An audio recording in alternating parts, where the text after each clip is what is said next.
primeiramente agradecer ao Pai por estarmos aqui, todos bem, com saúde. Agradecer por tudo que somos, tudo que temos, tudo que recebemos. Só o fato de recebermos mais um dia de vida, tudo que vier já é bônus. E assim nós vamos pedindo ao Pai que abençoe a nossa assistência, que possa se manifestar aqui, segundo for da sua vontade, e através de nós levar alguma mensagem, alguma reflexão nobre, positiva, que assim seja. Então, para a gente refletir um pouquinho hoje, eu queria começar falando sobre o poder das palavras e o poder da afirmação. Vocês sabiam que a palavra tem poder? Alguém aqui já deve ter ouvido isso, né?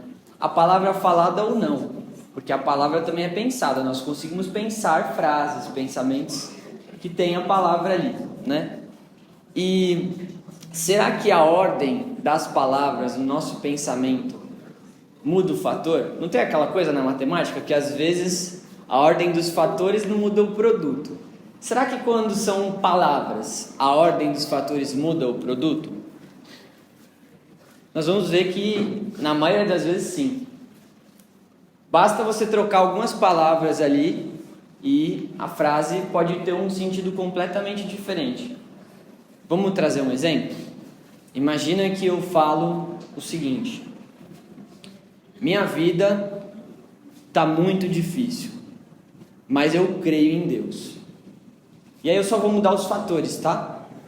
Então eu vou deixar o mais no mesmo lugar e eu vou mudar as duas outras sentenças. Eu creio em Deus, mas minha vida está muito difícil. Muda o sentido ou não? Muda um pouco, né? A gente pode ir além, continuar refletindo sobre isso. Eu quero muito me tornar uma pessoa melhor, mas sempre tem alguém para tirar minha paciência. Sempre tem alguém para tirar minha paciência, mas eu quero muito me tornar uma pessoa melhor. São os mesmos fatores, eu só estou mudando de ordem. Tem vezes que eu fico aflito, mas eu me lembro que o Deus que eu creio sabe de tudo. Eu me lembro que o Deus que eu creio sabe de tudo, mas tem vezes que eu fico aflito. Percebem que são os mesmos fatores e é só a ordem, né? E por que nós estamos fazendo essa reflexão? Porque Emmanuel nos convida a refletir sobre essa pequena palavrinha de 3 letras, mas, que é uma conjunção, e que quando colocada à frente do nome de Jesus ou de Deus ou de qualquer exaltação, indica quanto nós estamos no sentido impotentes. Por exemplo, eu creio em Jesus, e aí vem o mas a minha vida é difícil, mas eu acho que ele não está me ouvindo, mas meus filhos dão muito trabalho. Enquanto que quando a gente coloca essa conjunção antes do nome do mestre, está nos mostrando quanto nós temos de confiança. Minha vida é difícil, meus filhos dão trabalho, mas eu creio em Deus, ou em Jesus, ou em algo maior. Então, é uma reflexão valiosa, porque muitas vezes nós, sem querer, fazemos isso. Nós desabafamos com alguém e normalmente a gente segue o primeiro exemplo. Ai, não, eu até estou indo na seara, estou dando um passo, mas é difícil. O mais, e aí a gente coloca nossas dificuldades, né? Assim, gente, nossos problemas. Não, no trabalho eu estou tentando, mas meu chefe é complicado. E tudo bem, a gente tem as nossas dores, as nossas aflições. Mas nós podemos começar a exaltar mais o que nós queremos. Então, quando nós nos percebemos reclamando muito, vamos usar essa brincadeira de hoje. Percebeu que você está reclamando ali? Poxa, essa semana foi difícil pra caramba. Coloque esse mais, assim, mas deu tudo certo, estou vivo, terminou a semana, aprendi algumas coisas. Você vai ver como o nosso pensamento começa a mudar. Porque você está treinando a sua mente a focar, a procurar na vida o brilho, a cor, não o risco, o que está cinza, o que está escuro. A gente treina a nossa mente, a gente pode treinar a nossa mente aprende. Então, se você começa a falar esse mas, e depois esse mais, aquilo que você quer, ela vai entendendo que é nisso que você quer focar. Tá chovendo, mas, graças a Deus, eu tenho guarda-chuva. Tá previsão de chuva esse fim de semana, mas, que bom, dá para assistir um Netflix, né? Fazer uma programação em casa, ter um momento ali em família. Sua mente começa a se transformar. Às vezes nós acreditamos que assim, essa transformação que Jesus nos propõe é algo que vai vir de fora para dentro, né? O Espírito Santo que vai baixar ali na hora que o passista põe a mão na gente e a gente vai sair de lá pensando, nossa, agora tudo está maravilhoso, minha vida se resolveu. Quando nós sabemos, a doutrina nos esclarece isso, que a maioria dos problemas que a gente tem, inclusive físicos, doenças, uma dor de cabeça, um nódulo que aparece ali, é somatização. Tudo antes é energia. Às vezes é aquela raiva que você ficou ruminando ali, vira uma gastrite. Aquela mágoa que nós ficamos ruminando ali, guardando, somatiza, uma fibromialgia, né? O corpo ele só responde ao que nós estamos vibrando. Nós somos energia, gente. E para falar um pouco mais sobre isso, temos hoje essa belíssima carta de Paulo aos Coríntios, e a frase destacada foi essa: tal é a certeza que temos graças a Cristo diante de Deus. Entenderam, gente? Não, né? Nem eu. Tal é a certeza? Qual?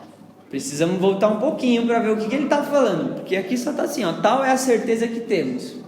Nós podemos nos perguntar, né? Que certeza? Um pouquinho antes ele falou isso aqui, ó. Evidentemente, escuta isso com o seu coração, que é Paulo falando para você, tá? Evidentemente, vós sois uma carta do Cristo, escrita não com tinta, mas com o Espírito de Deus vivo, não em tábuas de pedra, mas em tábuas de carne nos corações. Tal é a certeza que temos, graças a Cristo, diante de Deus. Então a certeza que ele está falando, é Paulo falando assim para cada um de nós. Nós temos certeza de que todos nós somos uma carta de Cristo. Olha que bonito. Uma carta de Cristo, escrita com o Espírito de Deus. Ou seja, nós somos centelha divina. Isso nós ouvimos muito aqui na Seara. O que é ser uma centelha divina? Se Deus é o nosso Criador, nós temos a herança. O nosso DNA cósmico é a perfeição, é o amor puro, é a justiça, é a bondade, é a fraternidade, é o equilíbrio perfeito, é a sabedoria ilimitada. Tudo isso já está guardado no nosso íntimo. Não é como algo que está fora e nós precisamos alcançar. É mais como algo que nós só precisamos ir tirando, né, os véus, tirando as camadas que nos impedem hoje de manifestar todo esse divino que nós já somos, gente. Nós não temos que lutar contra o mal, nós não temos que buscar o bem que nós queremos fora. A maior revolução que nós fazemos é dentro. Tem uma filósofa, né, que está em alta aí hoje em dia, brasileira por sinal, é a Lúcia Helena Galvão, e ela fala que o ser humano há muito tempo ele é profissional no esporte, assim, de milênios e milênios, ele é o esporte que qualquer ser humano é profissional. Sabe qual é esse esporte? Correr de si mesmo.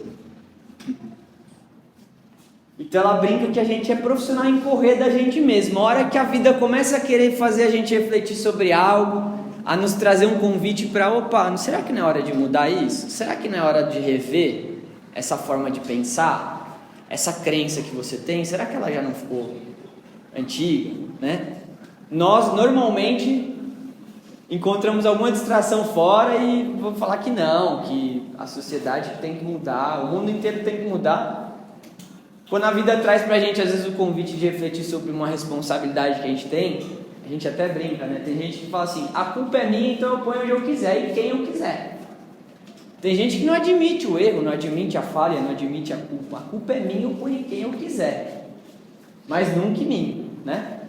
Então, nós precisamos começar a olhar mais para nós, e olhar com amor, olhar com amorosidade, e olhar com uma palavrinha que nos confiaram, nos pediram para trazer como tema hoje. Foi um desafio, tá? Que é a confiança, ligada nesse versículo aí, a confiança. Eu creio que a primeira confiança que nós estamos falando quando a gente lê essa carta de Paulo é essa que nós já entramos no tema, é confiar em você mesmo, porque ele está falando que nós somos cartas de Cristo. Então, a confiança em Deus também é importante, claro que é. Nós vamos ver hoje 3 pontos de vista sobre a confiança. Confiança em Deus. Em quem mais podemos confiar? No outro, né? No próximo. E em nós mesmos. Vamos começar pela confiança em si mesmo. Como é que é a confiança em si mesmo? É acreditar, primeiro, acreditar que a gente tem jeito. A gente tem jeito, gente. A gente pode se achar, às vezes a gente está naquele dia que a gente se acha a pior pessoa do mundo, comete um erro que fica lá, meu Deus, como é que eu fui capaz de fazer isso? Se Deus te deu mais um dia, Ele sem falar nada está te dizendo assim, ó, eu te perdoo, né? Toma outra chance. A gente não faz isso com uma criança também? Para quem é pai, mãe aqui, com os filhos, não faz isso? Errou, você não fica lá, nossa, agora você para sempre, não vai ficar de castigo para sempre. Por pior que seja a besteira que a pessoa fez, a gente pode ficar ali no momento ressentido, mas depois a gente, opa, tá bom, vamos em frente, né? Então, se até nós que somos humanos sabemos dar novas chances ao outro, que dirá Deus, que é pai e mãe, que é o amor incondicional. Deus nos ama todos os dias. Deus nos ama todos os dias. A melhor pessoa que vive no planeta hoje, que está encarnada hoje, e a pior pessoa que está encarnada hoje, é filha de Deus do mesmo jeito, e Deus ama da mesma forma. É claro que com as nossas atitudes é diferente. Deus não ama, por exemplo, uma atitude ruim. Deus não ama o egoísmo, não ama o orgulho, não ama a violência. Mas a atitude é uma coisa, né? A pessoa é outra. Deus ama a criatura, cada criatura, incondicionalmente. Deus não ama o pecado, mas ama o pecador. Tem uma frase que diz isso. Então, que nós possamos ter a confiança em nós mesmos de que nós somos capazes de dar um passo adiante ainda nessa encarnação. Se nós estamos vivos, não é tarde demais, não tem nenhuma situação que não tenha solução, não existe isso. Às vezes as coisas demoram mais tempo do que a gente gostaria, situações que a gente enfrenta que levam mais tempo do que a gente gostaria, mas precisamos confiar que tudo passa, aquilo também vai passar. Pode ser que hoje aqui nós tenhamos pessoas que estão enfrentando uma situação que nenhum de nós imagina, não é verdade? Às vezes a gente vem aqui e só olha a capa e não sabe o que tem dentro, qual é o conteúdo. Então, pode ser que nosso irmão, nossa irmã está enfrentando, ou você mesmo, está enfrentando algo que ninguém imagina. Mas eu posso garantir, mesmo sem te conhecer, 2 palavras: tudo passa. Que foi o que Maria, mãe de Jesus, falou para o Chico. Chico uma vez estava agoniado, chegou a pedir a Emmanuel, falou: por favor, Emmanuel, fala com Maria, pede para ela me dar uma luz aí, porque o negócio tá brabo, irmão. O Emmanuel falou: Chico, difícil, né? Maria. Eu imagino que o Emmanuel deve ter falado assim, né? Não sei se foi assim, mas acho que ele deve ter falado: Chico, você quer falar com nada menos e nada mais do que Maria, mas beleza. Aí Emmanuel demorou um tempo, quando ele volta: Chico, Maria respondeu. Aí o Chico fica todo empolgado lá, já pega papel, acha que já vai psicografar um bolo de sulfite assim. Tá preparado, Chico? O Chico: pode falar, irmão, estou preparado aqui para anotar. A Maria mandou falar 2 coisas: tudo passa. Aí o Chico: Só isso, Chico.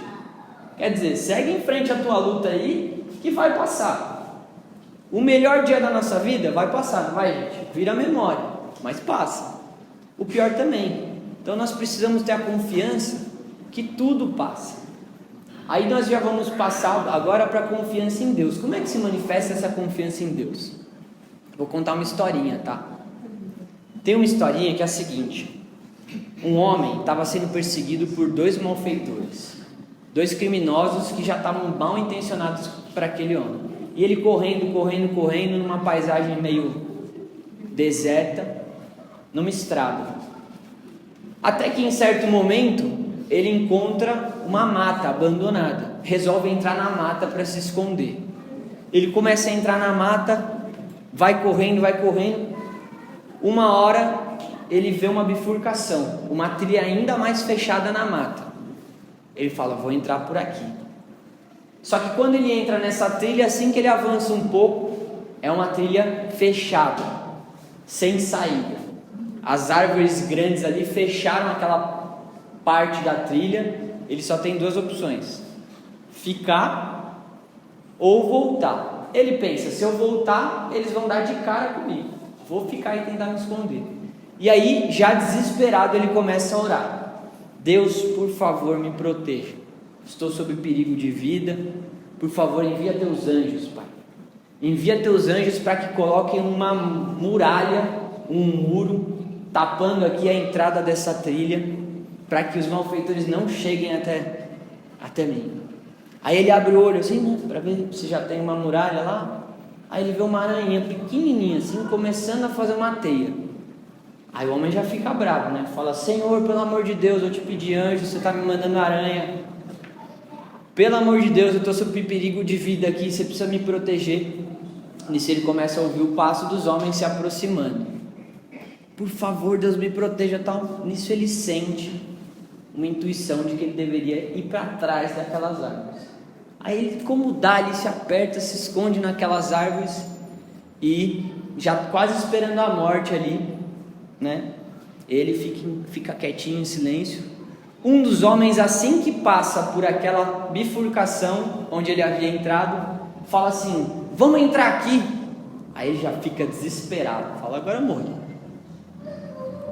Só que aí o outro vem e fala assim: não, homem, tem até teia de aranha aí, você não está vendo? Não é possível que ninguém passou por aqui. E eles seguem adiante. Então essa historinha, é claro que é uma metáfora, né? Uma história criada, mas para que ela serve? Para nos mostrar que a confiança em Deus é deixar Deus fazer o trabalho dele. Muitas vezes a gente fala que confia em Deus, mas quer pedir para Ele o que a gente, humano, acha que é o melhor. Faz sentido, gente? Vamos pensar junto? Imagina uma criança assim de 3, 4 anos. Aí ela vem toda na pose para falar com a gente, pose de adulto. Você precisa me dar doce. Aí você vai explicar: não, meu filho, é assim, antes de eu te dar doce, você precisa comer a comida, né? Não, mas você precisa me dar doce. O melhor para mim é doce, eu gosto de doce. Então, a gente não vai conseguir convencer, às vezes, uma criança, porque ela não tem discernimento. Muitas vezes ela não tem cognição ainda necessária para entender o porquê. Se ela for de 3 anos, menor ainda, mais dependente ainda. Mas para a criança, ainda a gente tem a vantagem de poder falar, né? Então a criança pergunta, a gente pode responder. Com Deus não, né? Com Deus a gente não consegue, Deus não consegue vir para cada um e responder com uma voz assim. Mas por que será que Ele não responde com voz? Porque talvez a gente precisa treinar essa confiança. Porque se Deus ficasse dando resposta para nós todos os dias, a gente seria marionete. Aonde estaria o nosso livre-arbítrio, não é verdade? Se Deus desse resposta para cada um: Deus, o que eu preciso fazer hoje para ser feliz? Aí Deus fala lá o roteiro direitinho. Então Deus nos dá o livre-arbítrio, e às vezes no silêncio dele, Ele está só vendo o quanto a gente confia, como nessa história. O homem já desesperado, achou que precisava de anjos, ele manda uma aranha. A aranha resolveu. Afinal, o que aquele homem pediu? Proteção. Como Deus deu a proteção, quem somos nós para questionar, não é verdade? E muitas vezes a gente está questionando. Pô, eu pedi desse jeito, Deus não deu. Às vezes te deu de outro jeito e nós não estamos vendo, né? E a confiança no outro. Quem que é esse outro? Esse outro é companheiro, colega de trabalho, marido, mulher, né? Filho, amigo. A gente precisa o tempo todo, gente, exercitar nossa confiança nas pessoas. Porque a partir do momento que a gente deixa de confiar, ou começa a mais desconfiar do que confiar, pode ver, não tem mais para onde a relação ir. Se eu não escolho acreditar no que o meu irmão me fala, ele pode fazer e acontecer e não tem isso, gente. Às vezes mesmo assim a gente fica lá, não, mas estou só esperando, uma hora vai vir, uma hora ele vai mostrar. Se eu já estou desconfiado, a desconfiança já cria uma barreira. Ao passo que a confiança é uma ponte que liga o nosso coração ao da outra pessoa e nutre ambos os lados. Quase como uma condição humana, gente. Nós, para vivermos em paz, em harmonia, precisamos da vida de relação. Se fosse para cada um viver isolado, Deus criava lá planeta Vinícius, planeta Edgar, cada um no seu planetinha se virando. Se Deus colocou a gente na mesma casa, é porque a gente precisa confiar um no outro. Mas o mundo está difícil, o mundo está cheio de coisas ruins, como é que vai confiar? Pois é, aí que a escolha é mais difícil. Mas, mesmo num mundo caótico, nós podemos e devemos acreditar. Porque isso, quem nos promete é nada mais, nada menos do que Deus, nosso Criador, que criou esse mundo, que estava aqui nesse mundo 4,5 bilhões de anos antes da gente pensar em vir na nossa primeira encarnação. E na primeira, que já deve ter feito um bom tempo que a gente veio a primeira vez.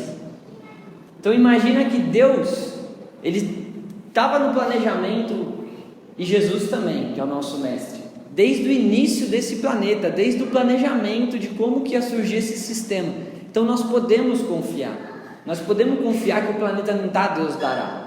Nós não estamos entregues à sorte. Nós temos um planejamento. Se o planeta está passando por tudo isso, e nós, enquanto sociedade, estamos enfrentando desafios, dificuldades, é a regeneração, gente. A regeneração é isso mesmo.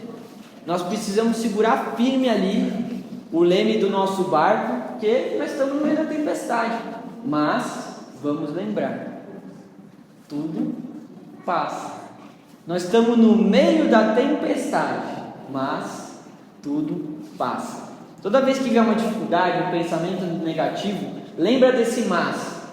Lembra desse mas de hoje. Veio aquele pensamento, aquela vozinha te falando, não, besteira. Mas confronta essa voz, porque às vezes nós damos ouvido para uma voz interna nossa que não está nos falando coisa boa. Às vezes é um medo, não é? Será que não é um medo falando com a gente? Porque quando o medo fala na nossa cabeça, a gente paralisa, a gente começa a ter ideias. Mas será que vai dar certo? Como será que vai ser esse ano? Será que vai voltar o Covid? Quando você vê, você já pensou um monte de besteira em 10 minutos, já estragou seu próprio dia. Começou um pensamentozinho torto, já coloca, mas eu creio em Deus, hoje o dia vai ser bom, e amanhã de novo, tá falando besteira, mas eu tenho fé, Deus está comigo, se Deus está por mim, quem será contra? E vamos embora para a luta, E para a gente fechar, eu gostaria de trazer o uso que eu acho o mais poderoso dessa conjunção. Que teve um homem que usou essa conjunção de uma forma maestral. Jesus no ápice da sua missão, aonde ele podia ter duvidado, desacreditado, porque ele estava ali como homem, viu, gente? Ele pode ser esse espírito que ele é, elevado e tudo, mas ali ele estava na pele. E na carne e osso dói igual para todo mundo, o beliscão em você, em mim ou em Jesus. Isso aí a doutrina ensina. A dor nos iguala, livro dos Espíritos, justamente para nenhum ser humano poder usar como pretexto que não sabia. Então para todo mundo o beliscão dói, sabia, gente? Que é justamente para ninguém poder sair daqui do planetinho falando, não, eu belisquei porque eu não sabia que doía. Não, você sabia, a dor nos iguala. Então, para Jesus, ele estava num momento de muita dor, e ele estava com medo e ele sabia o que ia acontecer, e ele usa o mas. Ele fala assim: Senhor, se você quiser, afasta de mim esse cálice, mas seja feita a tua vontade.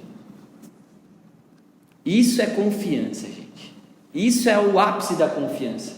O homem sabia que o que esperava ele não era bom, era ruim, era dor, era sofrimento, e ele fala: se você quiser, primeiro a confiança em Deus, né? Deus, se você quiser, eu sei que você pode afastar esse cálice, mas eu confio tanto em você que seja feita a tua vontade, não a minha. Então essa é a confiança que nós devemos cultivar no nosso íntimo. Confiança em Deus, nosso Criador, confiança em nós mesmos, porque nós podemos, devemos sonhar, acreditar no nosso potencial, e confiança no próximo. Assim como nós queremos merecer que o outro nos dê uma segunda chance, que o outro nos ajude a evoluir, vamos confiar também, mesmo se a pessoa já errou com a gente, vamos confiar que ela também está numa caminhada, assim como eu, como você, evolutiva, né? Se a gente começar a confiar mais, a gente começa a ajudar mais gente também a evoluir.